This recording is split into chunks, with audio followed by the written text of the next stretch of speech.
lot of passion for what you're doing. This rings true because it's so hard that if you don't, any rational person would give up. It's really hard, and you have to do it over a sustained period of time. So if you don't love it, and if you're not having fun doing it, you're gonna give up.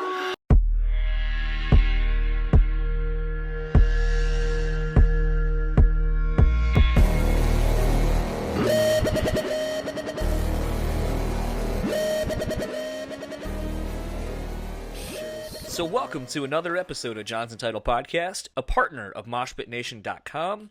This episode's guest is Stephen Richards of Taproot, and Scissors, if you are familiar with his solo endeavors.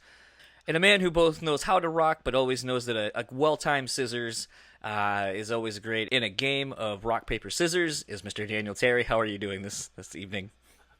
Pretty good, man. Odds are always in my favor, right? 2 out of 3 ain't bad. Not usually, but I'm doing good tonight, man. I'm loving this autumn air down here in St. Louis, man. Everything's been the perfect temperature for like the past week. So I'm walking around in short sleeves. It's like 50 degrees. Everybody's complaining, but I'm like, yes, this is. If it was 50 degrees every day, all day, I mean, I'd be in heaven. Yeah, it was funny. Bridget goes, it's too cold. I wasn't ready for winter. And I was like, well, what the fuck? What the fuck did you think was going to happen? Like, that's how seasons work. I love fall, man. Like I said, I'm not crazy about winter, but fall is just a magical time. Everybody's drinking pumpkin beers and I don't know, like pumpkin beers and like hot apple cider. I don't know. I love it. I pretty much listen to nothing but stuff like Opeth and November's Doom and stuff in the fall. October Rust. October Rust, yeah. That stuff is all like there's certain bands that I just feel, even if they don't have the word October in their name necessarily, I feel are just made for that month. Yeah, it's a good time, and it was kind of fun actually. Speaking of good times, getting to talk with Stephen, and I mean Taproot I think just broke the record for the longest B-sides collection. Oh my goodness. Like, do you remember when they released that Nirvana box set a while back? Yeah, but it was like all the studio records and like a record of some B-sides from each one. It wasn't like straight up here's 8 discs worth of B-sides. Oh no, it's all B-sides. The Nirvana one though with the Lights Out compilation. Okay. It's actually only 3 discs. It's like 2 discs full of B-sides and then 1 disc that's a DVD of live stuff. And like you would think a band like Nirvana would have like 18 trillion B-sides, and they do, and they're all on that collection. But it's not 8 discs. I mean, my goodness. And I'm wondering, it looks to me like this Taproot collection has a lot of the really old stuff, like the pre-gift stuff. Yes. Yeah, the way it appears to be broken down from the explanation I saw in the pre-order is it's like broken down into what was the first EP they did? Like Plead the Fifth? Yeah, it was like eras. Yeah, so they have stuff from like then, pre-gift, the writing sessions for Gift that didn't end up making the record, B-sides for every album obviously, plus stuff that they recorded for some of the records that didn't end up making it onto the record, like a song like Stay Away that were actually recorded during the Blue Sky Research album recording, but just didn't make it onto the record. For whatever reason, I actually been jamming that song. Jared was kind enough, Montague of Taproot, was kind enough to send me a couple of songs to kind of give me an idea of what the record had and kind of be able to talk to Stephen about it a little more in depth and just kind of like, oh, there's a collection of songs. Haven't heard any of it. Well, yeah, because I mean, a lot of that stuff for the longest time was you could only find it on YouTube. You know, if you could do that. Yeah, and then there's like 400 versions of Poem on there. Like I almost feel like there's like a whole disc that's like almost all Poem. Well, that was kind of the fun thing too in talking with Stephen, and not to give too much away, but like when he was saying that there was the like that riff was on a demo for something else and then later became Poem, which I mean, that's kind of the fun thing about getting like demos and B-side stuff is to see sometimes where inspiration came to form another song. Yeah, and that's cool piecing all that stuff together. It's kind of like, and also Metallica's kind of been doing this as well, if you've noticed, whenever they've been re-releasing all their old albums. Yeah. And they're including, like, because I bought a copy of Master of Puppets the other day that had, like, 4 extra discs. Oh, shit. Like, one was, like, all the demo versions of the songs off Master of Puppets. I think one had some B-sides. Then another one had, like, live versions. Then it had, like, alternate versions, like, alternate takes and stuff. And bands are really starting to come around to the fact that fans of bands love that stuff. It always intrigued me to be like, man, like, something you think like, when you're like, oh, man, I really love the demo. Sometimes that's real. Like, sometimes really you can be like, the demo was so good because there's something about that spontaneity of catching lightning in a bottle kind of with a good song at its most bare. And it's really interesting to see how a song can transform, especially once you get it all the way through the mixing and mastering of working in a good studio and so forth. And sometimes I think the more telling thing is when you break it all down, you don't have all this extra sheen on the songs. I think that's when it really showcases just how good a band is. And out of the 4 songs that Jared had sent me, there's some stuff on some of the rough demos that he had sent where I think the guitar tone is fucking monstrous, and it kind of reminds you like how powerful Taproot is even in a raw demo phase. Yeah, I mean, some of their really early stuff is super intense. Like, just from, just like sonically, like how much stuff is going on at once, because they were more rap focused back then, which is weird to think about because the Taproot that we got in the mainstream was much more, what's the word I'm looking for? A little bit more smooth, a little bit more refined, which happens to every band. But yeah, hearing some of the demo versions, even some of these smoother songs, like they're not as smooth in their original forms. No, they're not. Yeah, that song, Day by Day. Yeah, that song Day by Day is actually my favorite Taproot song, and it was a B-side. I'm sorry, it was a B-side. And it was only ever released on the Dracula 2000 soundtrack, and that's like the song that got me into Taproot. I remember actually being irritated when I got Gift that song wasn't on there, and I was like, and I remember buying the album anyway, being like, I bet it's a hidden song. Because that was the thing then. Yeah, and no, it was not. And I was like, oh, well, okay. So I remember I actually burned myself a copy of Gift, and then I took the song from the Dracula 2000 soundtrack and just put it at the beginning of the album. So you had your own version. I did. People were probably like, what the fuck? Early playlists, yeah. Yeah. Yeah, and speaking of early playlists, let's go ahead and get into my conversation with Stephen Richards, Taproot, and we will talk to you guys afterwards.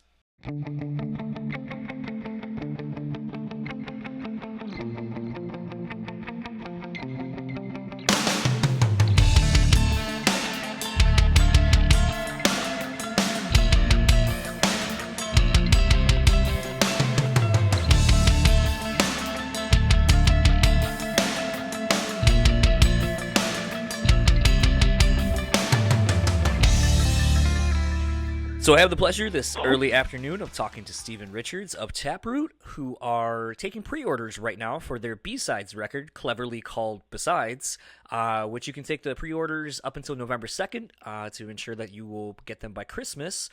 How are you doing, Stephen? What's up, man? I love my clever genius and the whole Besides thing. Jared told me that you like talking in puns and inside jokes, and I was like, I think that's pretty apparent with with the B-Sides album cover name. Yeah, that's all me. Kind of stupid, but I'll go for it. Hey, I think in this day and age where there's a lot of, especially when it comes to a B-Sides and rarities kind of collection. I mean, shit, Deftones just literally call theirs B-Sides and rarities, and it is what it is. Right. But I mean, and also, it's cool too, though, because it's kind of the songs that were kind of besides making the records, like a lot of that stuff. So it's kind of also meaningful as well as funny.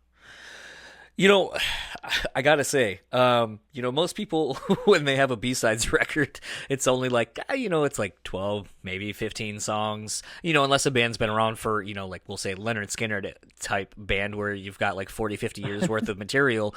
But I gotta say, 8 discs, I was like, holy shit.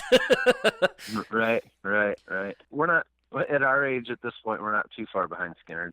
We haven't done much lately, but we've been around for a long time. I kind of wanted to say, what was the initial idea to release this album now?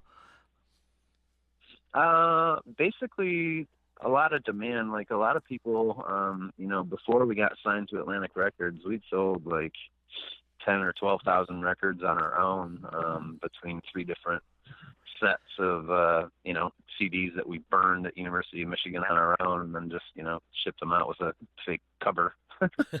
So we've been asked to kind of release those songs. Like a lot of the people, you can find a lot of it online and stuff, but a lot of people kind of want those physical songs and stuff. So that was kind of the reason behind it. And then we were like, well, shit, Steve's got so many fucking songs that he wrote down in his basement. Let's include that. Like, so you'll get to hear the most embarrassing scratch track stuff that I did in the basement on my own and or with Mike, and then you'll hear the good stuff that we just didn't have room to make on a record. It was kind of funny in looking at a lot of I haven't obviously heard all 8 discs worth. I was only sent a handful of songs earlier today. But what's kind of interesting to me is, I know like a song, I think it was Except I Love You, ultimately, became something later on. And I always think that's kind of the fun thing about bands doing demos and kind of hearing songs from their inception to, if you're lucky enough to hear the progression along the way from, first mix, second mix, mastered, so on and so forth. Yep. You can see songs change, you can see lyrics change, see where maybe lyrics came from something else as placeholders and so forth. And I've always kind of thought that was really interesting. And I think that's a interesting thing about this whole collection that I'm looking forward to diving into is seeing, if there's anything else like that, Except I Love You, where it became something else that we know as Taproot fans. Right. Yeah, I'm sure there's quite a few. Honestly, I don't even know all the songs that are on there myself.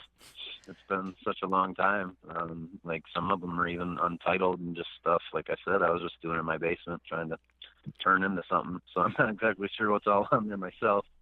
But I'm sure there's a couple that kind of evolved into something else. If there's a song, hopefully there's the song called 11 Months.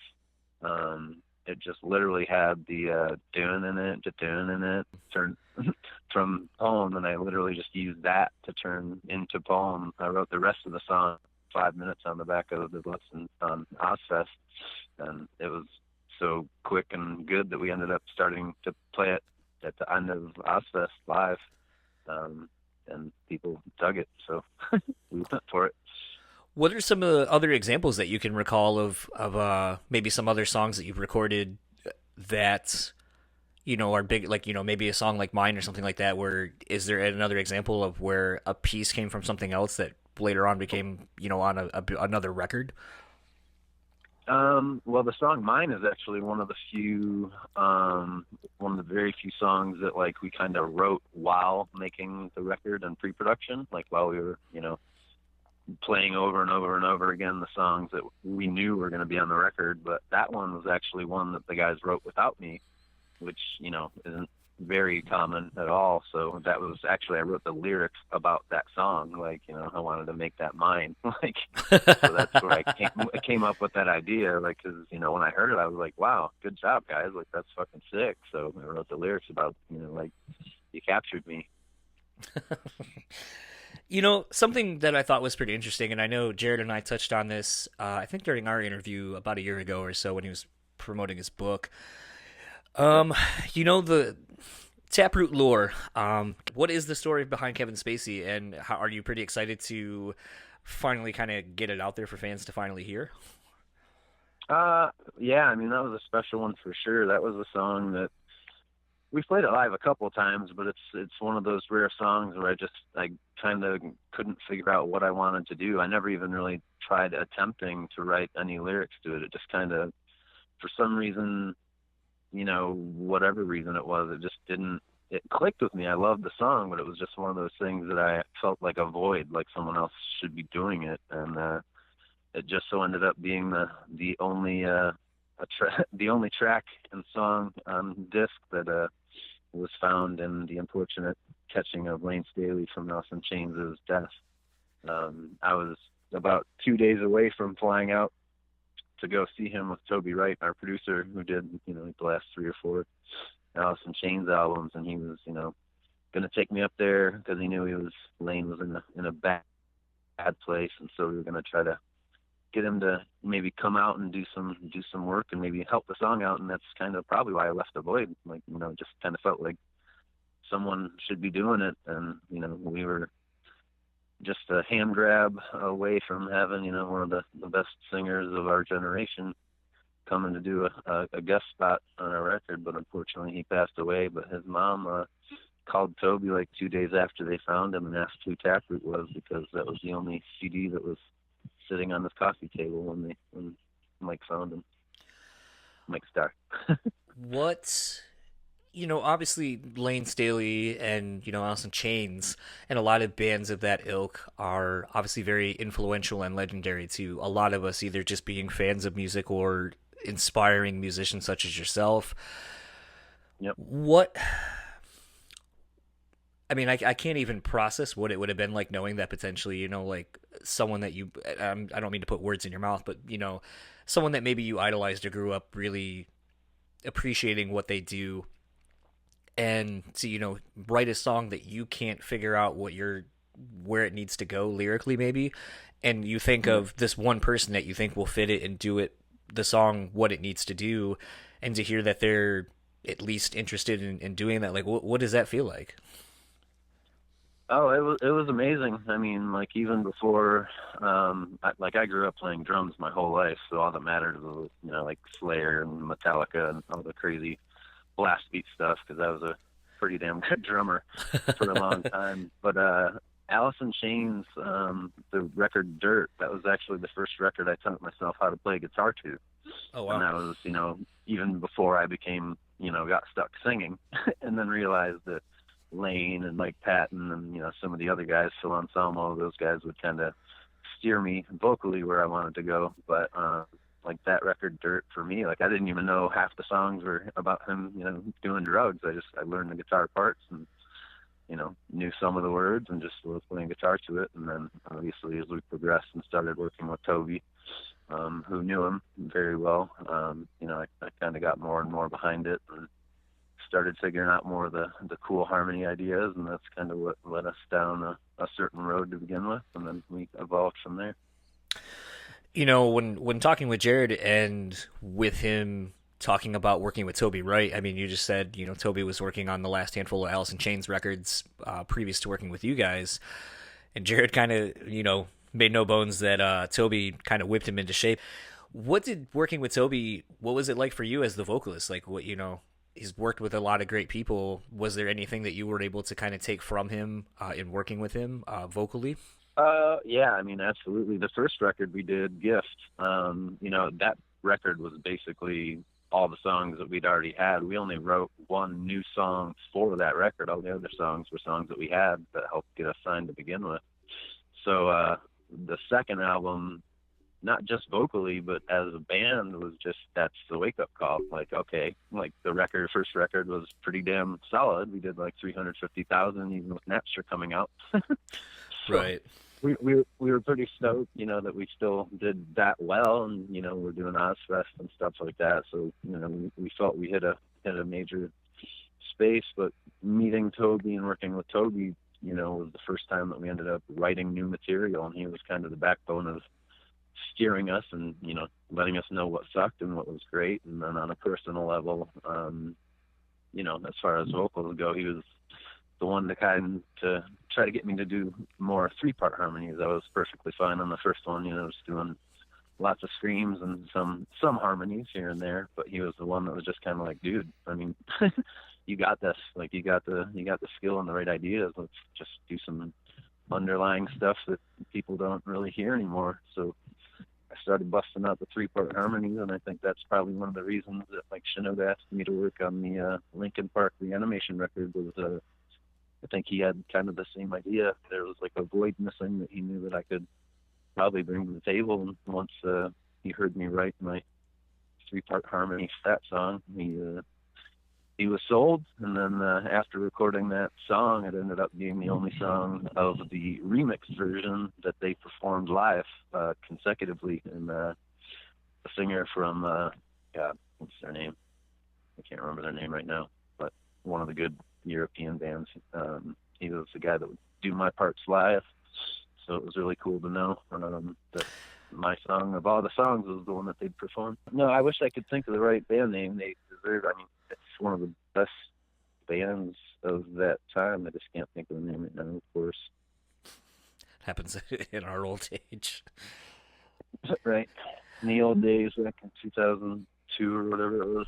With this whole B-sides thing, I've kind of been thinking about this because with it being so career spanning and, you know, demo songs, some stuff in various forms of production done, what are you most looking forward to hearing from the fans that get to hear this? Like, what do you think the reactions are going to be to some of these? Well, I plan on a few hilarious bashings on how terrible some of the stuff is, and then a whole bunch of reactions like, why the hell didn't this song make the record? Why am I just now hearing this?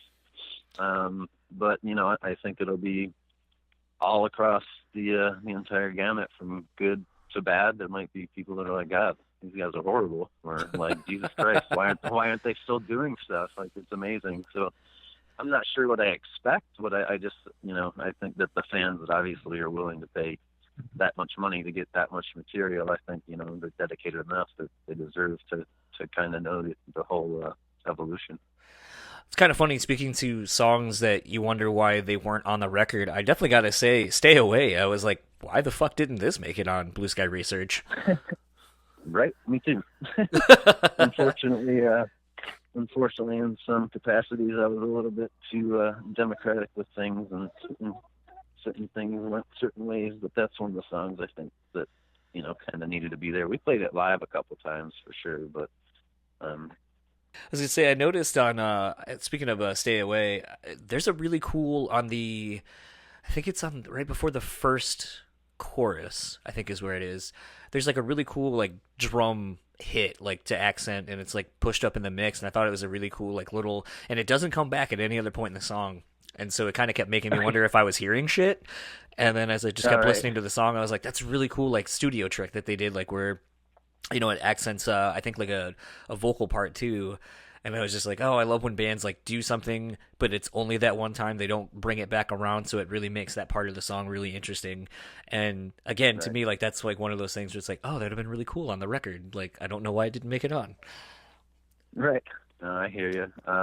Yeah, I mean, honestly, I don't even know for sure which part you're talking about, but I remember listening to that song the other day when Jared told me he was thinking about doing promotional videos, which is probably going to be something that's happening very soon on YouTube, just to kind of promote as well as, you know, release some of the material for people to get excited about. But listening to that song again, I was like, wow, like, how did this not make the record? And it was really good, you know, like, I think the part you're talking about is just where we did like a couple bends on the guitar and then let Jared play for a minute and then just me screaming. Like, yeah. The stuff that I love. Yeah, it was it's one of those things where I know this is probably a really weird question, but this is sometimes where my mind goes with these things. So, you know, with a song like Stay Away, or, you know, any of the songs that actually made it to the recording process but were left on the cutting room floor, do you guys own these songs out right now? Like, is there no because, like, when you look at some of these songs and stuff like that, like, I think about was, like, doesn't a label still technically own some of these in some way, shape, or form? But, I mean, I'm not trying to get into your guys' business, but, I mean, it's just in a day and age where, you know, like, Victory Records, for example, will hold on to whatever and then release a best-of record after someone's left the label, and they have all these extra songs that haven't seen the light of day because they technically own the masters and so forth. And, you know, the rights to these songs, it just kind of made me wonder, like, like, it's kind of interesting that there's all this material and you guys are able to self-release it, especially with some of this stuff, you know, coming out, like, being songs that were recorded for records and just not making it onto the record itself, that it would almost seem like there's some kind of weird legal loophole that you guys would have to work through to get these songs back, potentially. Yeah, there is somewhat, and, you know, we're only about 90% sure that we're fine, but basically in the contracts that we signed, there's something about if you get dropped from the label, that basically they have the rights for 10 years after being dropped from the label. Right. So I think we're in the clear with the material that was tracked for the companies that never made it.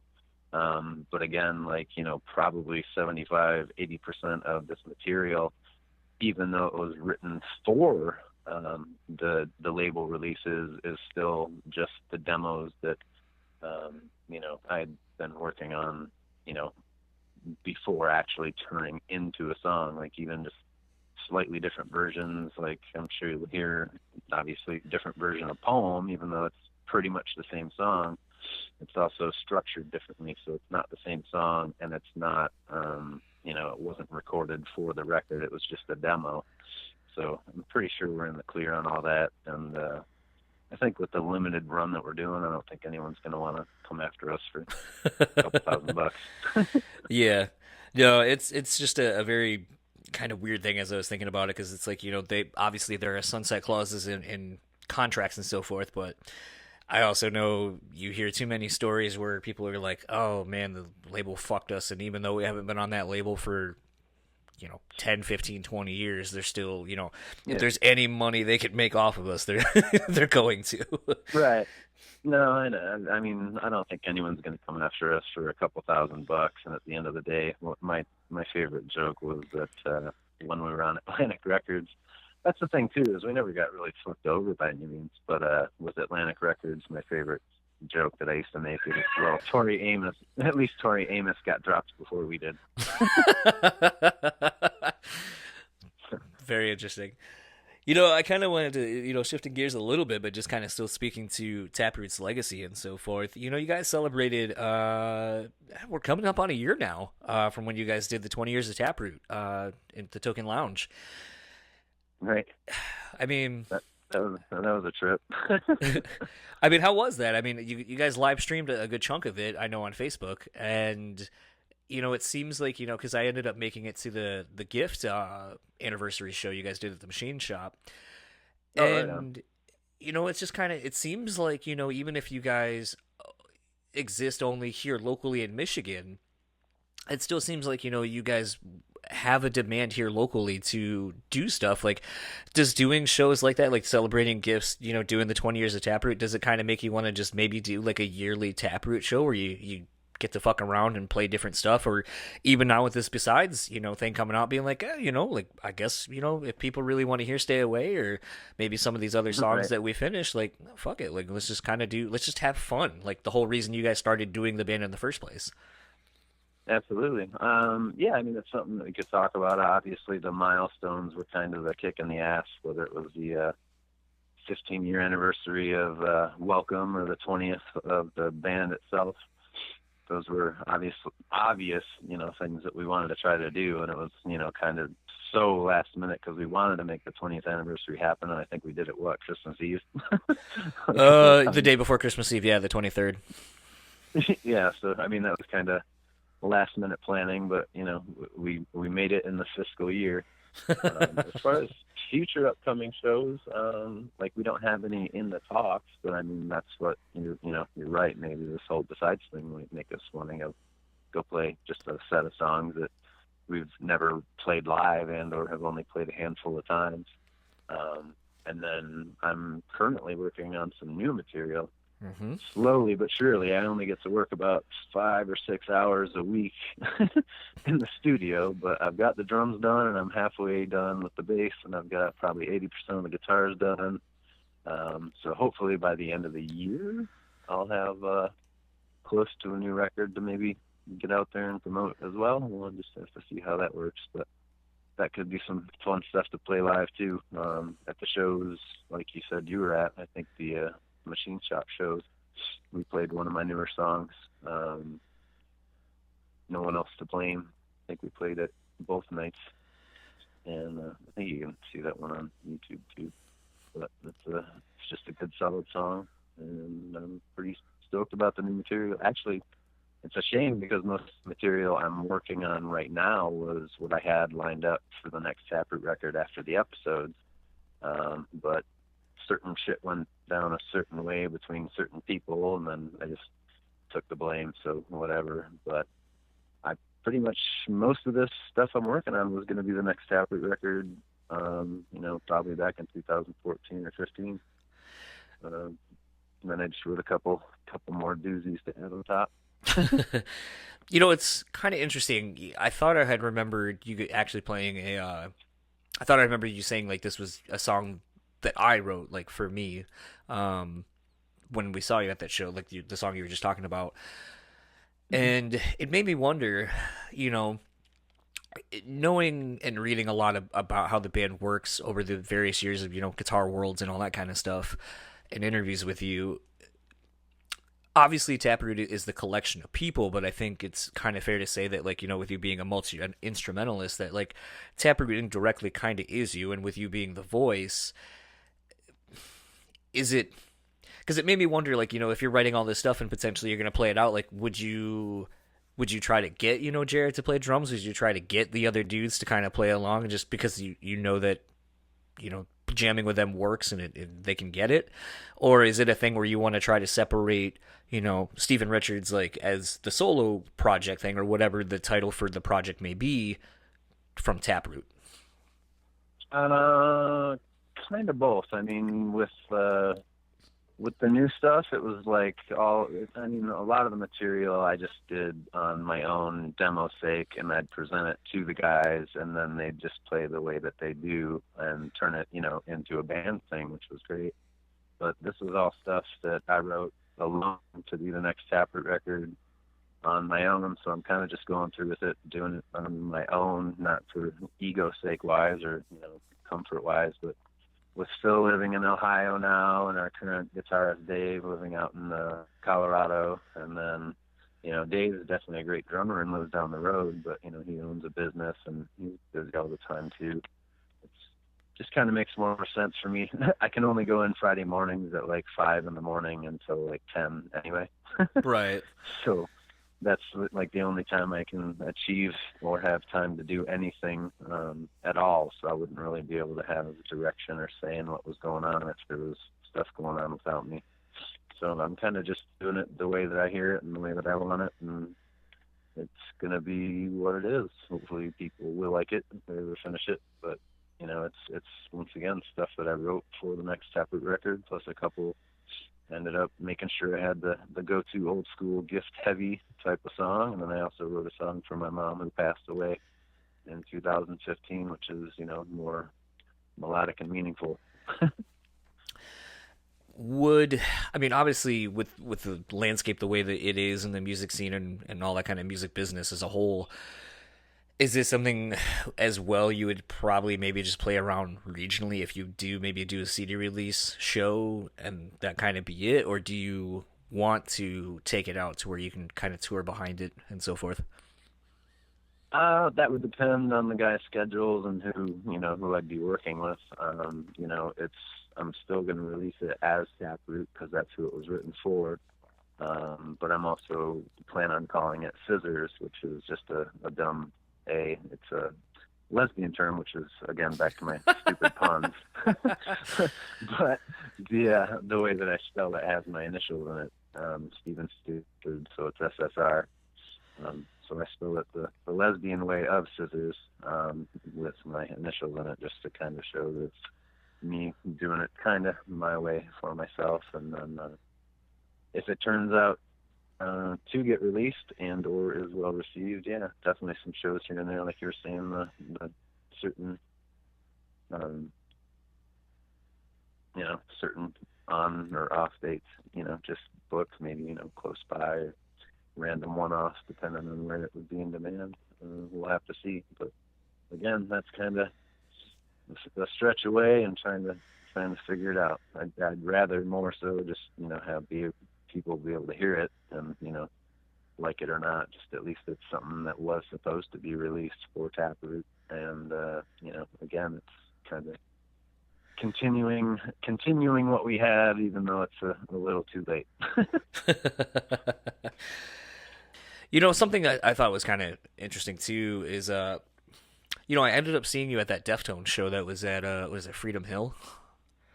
Yeah, yep. And or whatever the smaller one is. Yeah, it's basically like a small DTE, which I actually think I like that better than DTE because they have the pit in the front. It is Freedom. No, yeah, that's right. Yes, it is there. It was funny because my wife was like, "Holy shit, that looks like the singer of Taproot," and I like turn around and I was like, "Yeah, it is."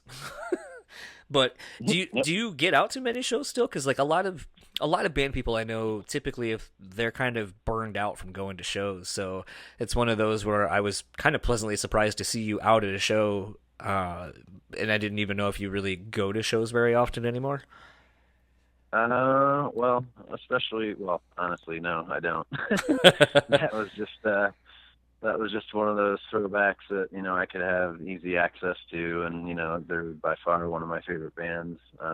So when they came through and I knew, we had the same management as them, so I kind of put the feelers out there and, scored some free tickets and kind of just wanted to take my wife out and do something different. And she had a coworker that's like the biggest fan ever and wanted to go see him. So we just decided to go. And of course, I wouldn't mind going because I love the Deftones. But honestly, I think the last live show from another band that I ever saw, of a national touring band, was probably Amir, and that would have been back in like 2010.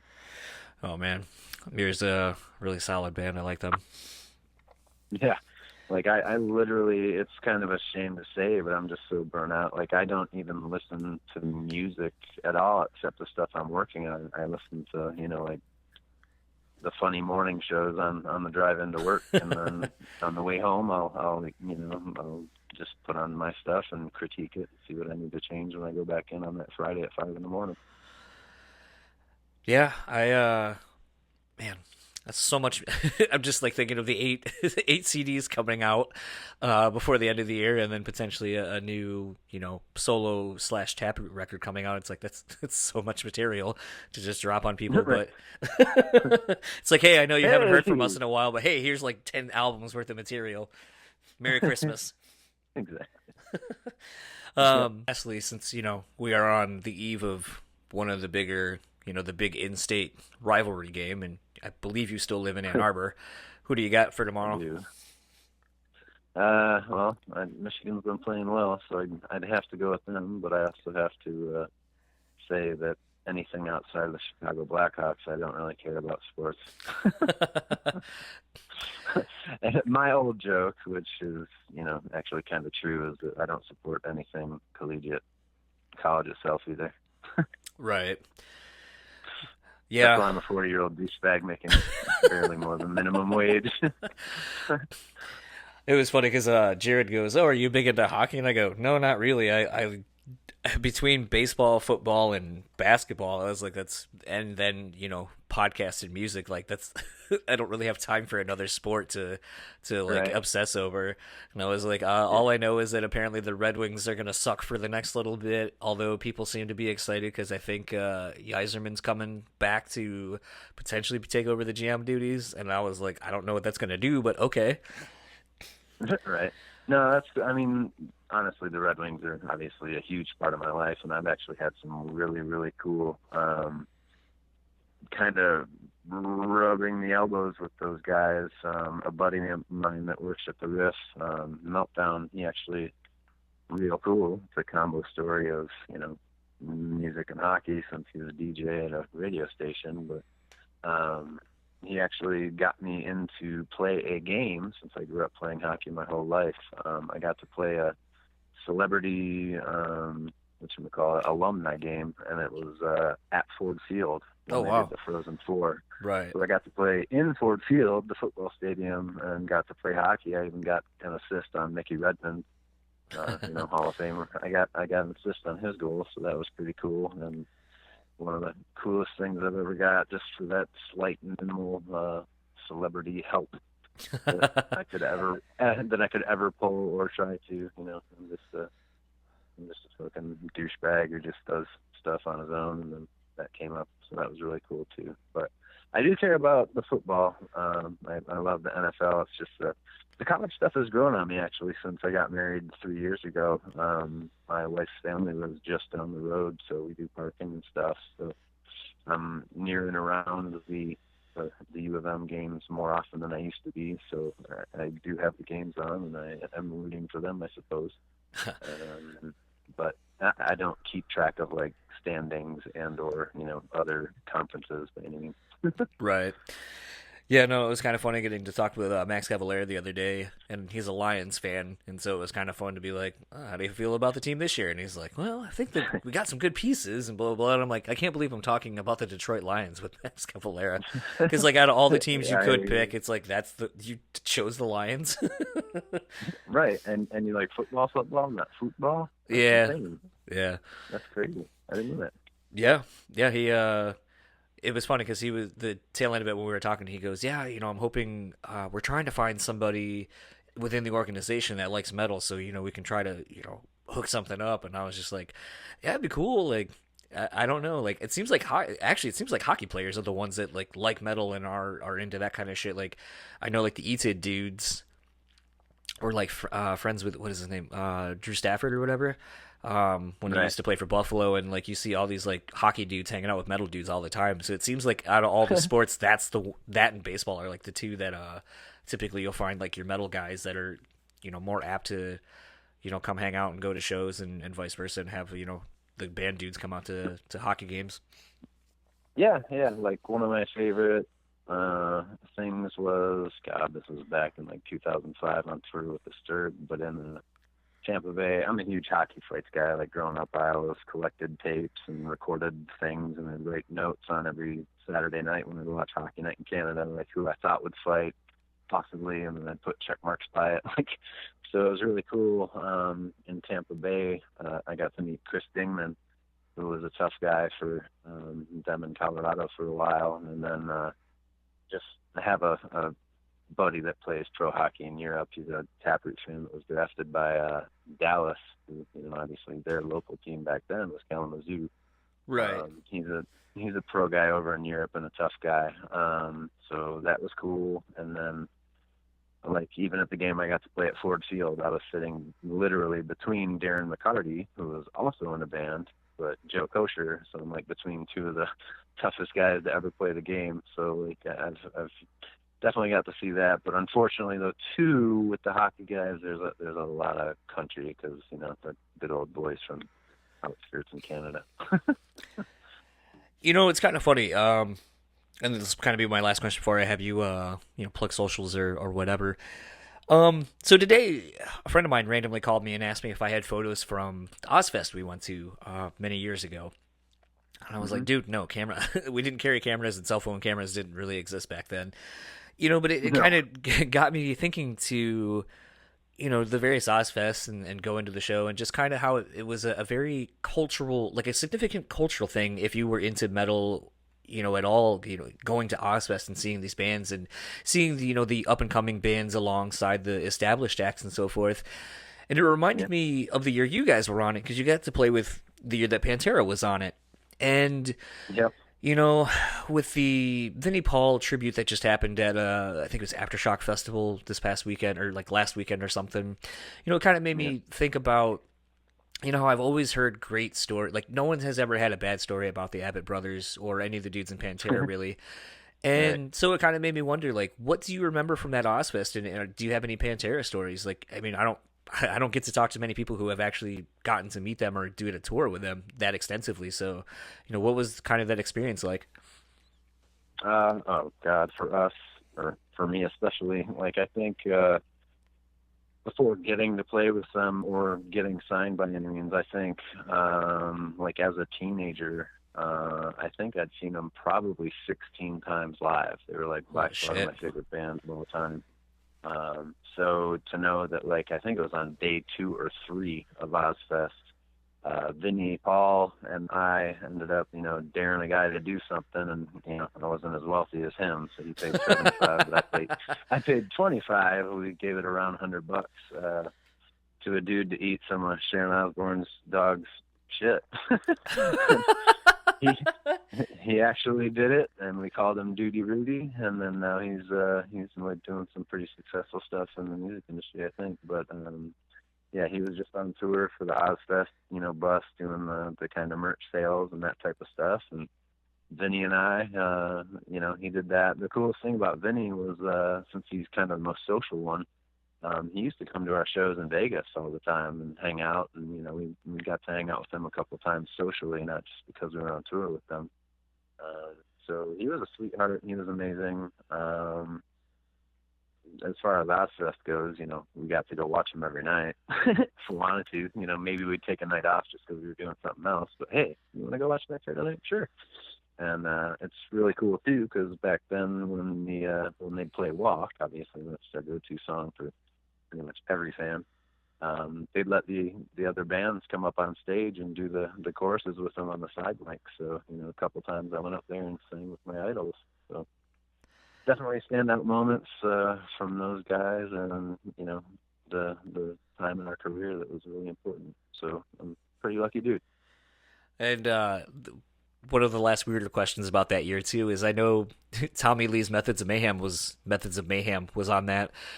Was Tommy like really out and about? Because it was just such a weird group, and I felt like it was for him trying to be obviously anti Motley Crue and kind of like being like, yeah, I'm this, seemingly like, I'm just a regular guy with this other band and so on and so forth. But I've never actually heard anyone talk about them being on that tour or how they were seemingly like they're almost as forgotten as the project itself, sadly. Like, so do you have any stories of like, because Tommy Lee it's fucking Tommy Lee. So to me, like that would be up there with the Pantera dudes. Right. No, fair enough. I mean, growing up, like as a kid, Motley Crue was my favorite band. My dad got me Nikki Sixx's autograph because he was my idol. It's weird as hell, but growing up as a young kid, Nikki Sixx and then John Taylor from Duran Duran for some reason were my idols. I don't know why I didn't end up playing bass. Right. Because I didn't know the difference at that time. But no, Nikki Sixx was like one of my biggest idols. And obviously I loved, Motley Crue. Obviously Tommy's involved because him and Nikki were kind of best buddies. And I used to watch their movies when I was way too young where they're banging chicks and shit. But it was kind of like what you're saying. Aside from going to watch him soundcheck and kind of just seeing him, I never once actually spoke to him or really even saw him around, which was kind of weird. But to negate that boring fact, it was kind of cool that at one point Nikki Sixx's band Brides of Destruction opened for us. So my idol opened for us. I haven't thought of that band in so long. Right, yeah. I didn't even know who they were at the time, but yeah, that was in California. I think that might have actually been the day that we found out we were getting dropped, too. that my idol opened up for us, and then I found out we were getting dropped, and a whole bunch of shenanigans ensued after that. Absolute last question, I'll have you plug your socials. With Besides being a B-Sides sort of career retrospective in that sense, since it encompasses, demos from all phases of the band. Looking back, what has been one of your proudest accomplishments with Taproot? Well, on a personal, selfish level, growing up, like I always called Howard Stern my surrogate father, which is probably crazy to a lot of people, especially nowadays, younger people that don't know who he is, but he was the lead of, fuck the establishment type of mentality in the radio world. But on a selfish personal note, it was kind of cool because we got to meet, well, basically he's been in like 4 or 5 different studios since, being the Howard Stern, not just a local guy. Right. But I got to go to every single studio in New York while we were on Atlantic Records. And then when we went to Sirius, we actually got to go visit Sirius 2 or 3 times. So I got to hang out with Baba Booey, his producer. I got to meet Howard. He came to one of our shows with Linkin Park. Oh, wow. In New York. So that was kind of I knew not to bug him because I didn't want to chat his ear off. But, I just walked up to him, shook his hand, and I said, thank you, you're my hero, have a great night. But I've been in all of his studios, got to hang out with people that I know from the show itself, a whole bunch of the Wax Pack and stuff like that. So that's like one of the selfish fun things. But honestly, as far as the career itself, I guess just getting to know people and having people kind of explain, like that we helped them get through something. I mean, I kind of just write about me and what I see, and a lot of it's kind of on the darker end of things, trying to find the positives and all that. But knowing that fans or people that hear certain songs, just let us know that, like, wow, you helped me through that time in my life or whatever. For us, it wasn't about money or selling millions. It would have been great, hey, cool, but we kept going even after the industry was bad, and we were playing shows for 30 people at the end of our career some nights. And that's who we did it for, just the people that needed us and wanted us. And so that just is kind of gratifying at the end of the day. And I think, honestly, that's kind of what this whole Besides, as well as what I'm working on right now, is just for the people that still care and or need us, Yeah, most definitely. So where can people find you? I don't think you have socials at all.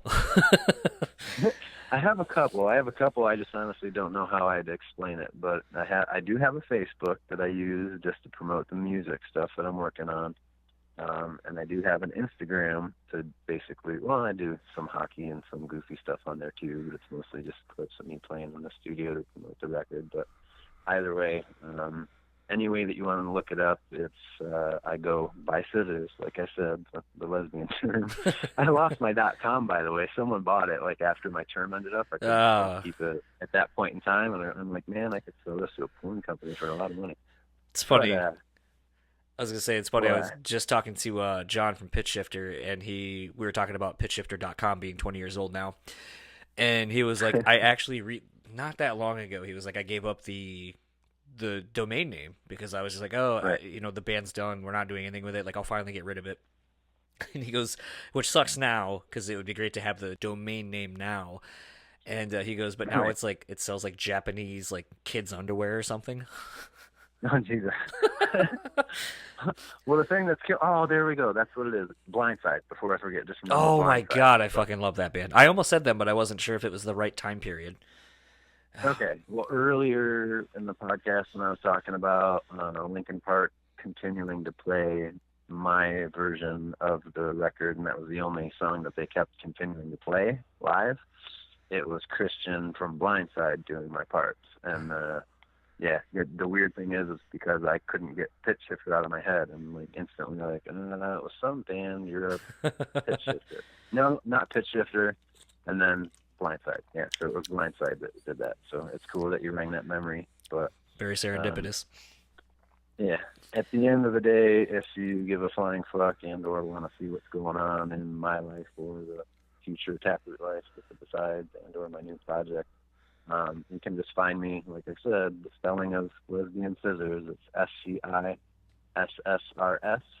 And I'm sure Google or something can do it either to my Yeah, Google scissors. my Instagram. Yeah, I think they kind of just guide you the right way. But yeah, I do have an Instagram and a Facebook under the guise of Scissors, SCISSRS. Thank you again for taking the time to do this. And again, Besides comes out. If you pre-ordered, the pre-orders are up now. You can pre-order until November 2nd, and you should have it by Christmas. So go ahead and check that out. 8 discs. I think it's $50, I believe, which is more than fair for the amount of quality and quantity of music that you are getting. $49.95. 5 cents less. Yeah, okay, we got that good marketing schedule. Right. Well, thank you again, and look forward to hopefully seeing that solo project coming out too at the end of the year. Oh, dude, I appreciate it, and thank you for your time. So that was my conversation with Stephen Richards from Taproot. Dan couldn't make that one again. I had to pull some husbandly duties that day. Sadly, he couldn't be a part of that, but as always, I sent it to him when I was done. So, Dan, what did you think of that conversation? It's a good convo, man. That was kind of cool to get to get a different perspective on things, and it sounds like there's some cool stuff coming up too.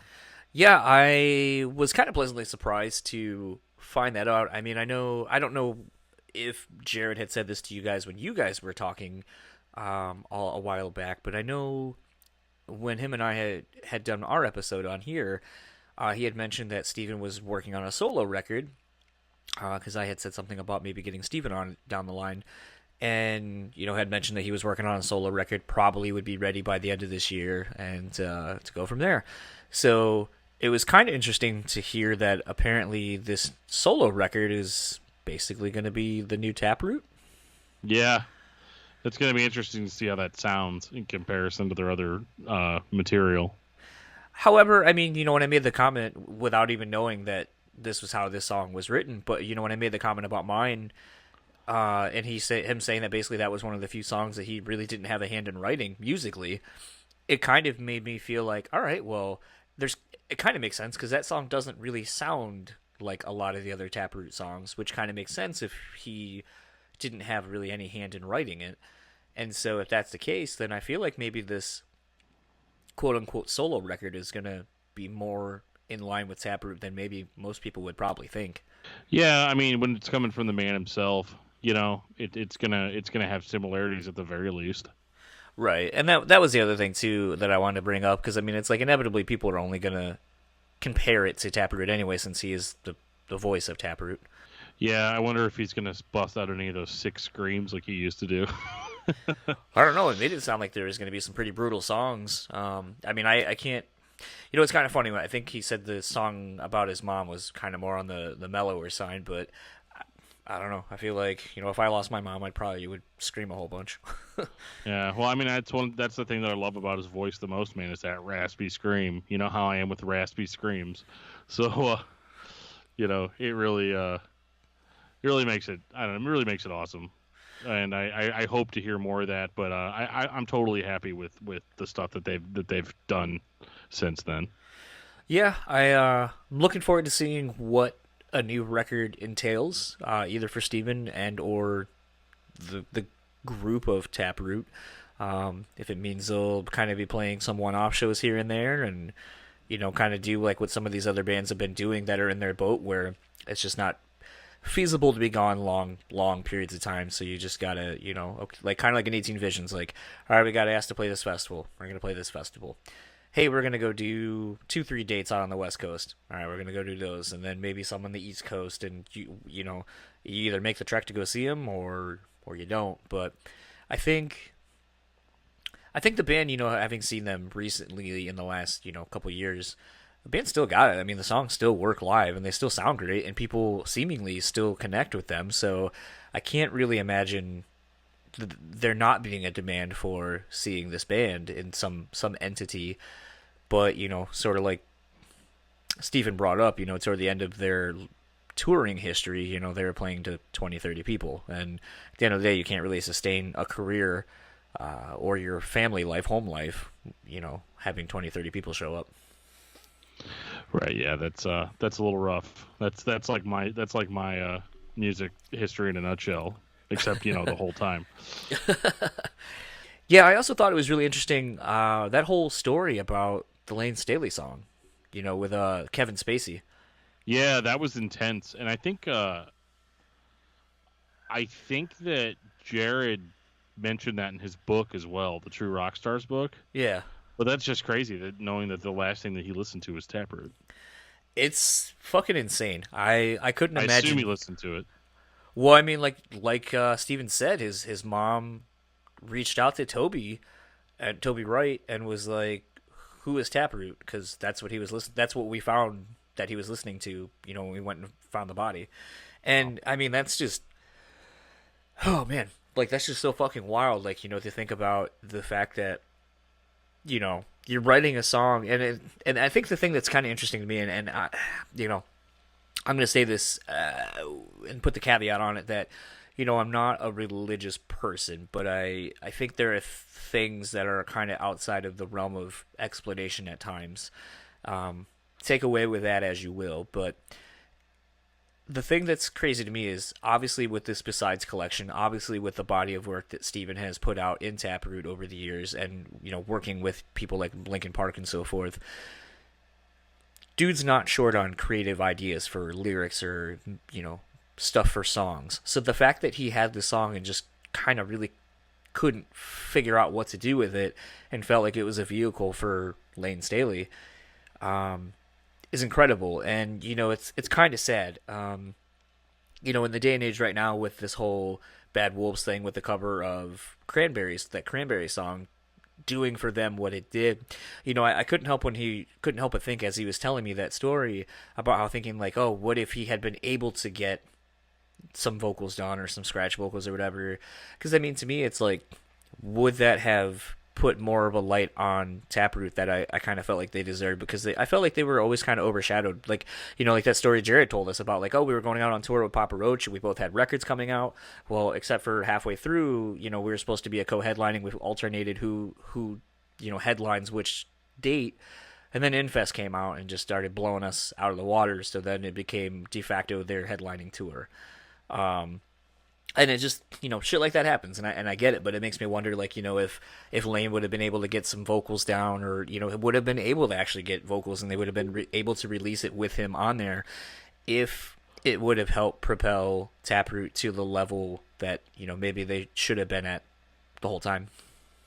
But yeah, it's crazy. It's crazy how that went down with the Papa Roach thing. It's so funny too, because in the book he even says, like, we're all adults now, you know, we got over it, you know, I get it.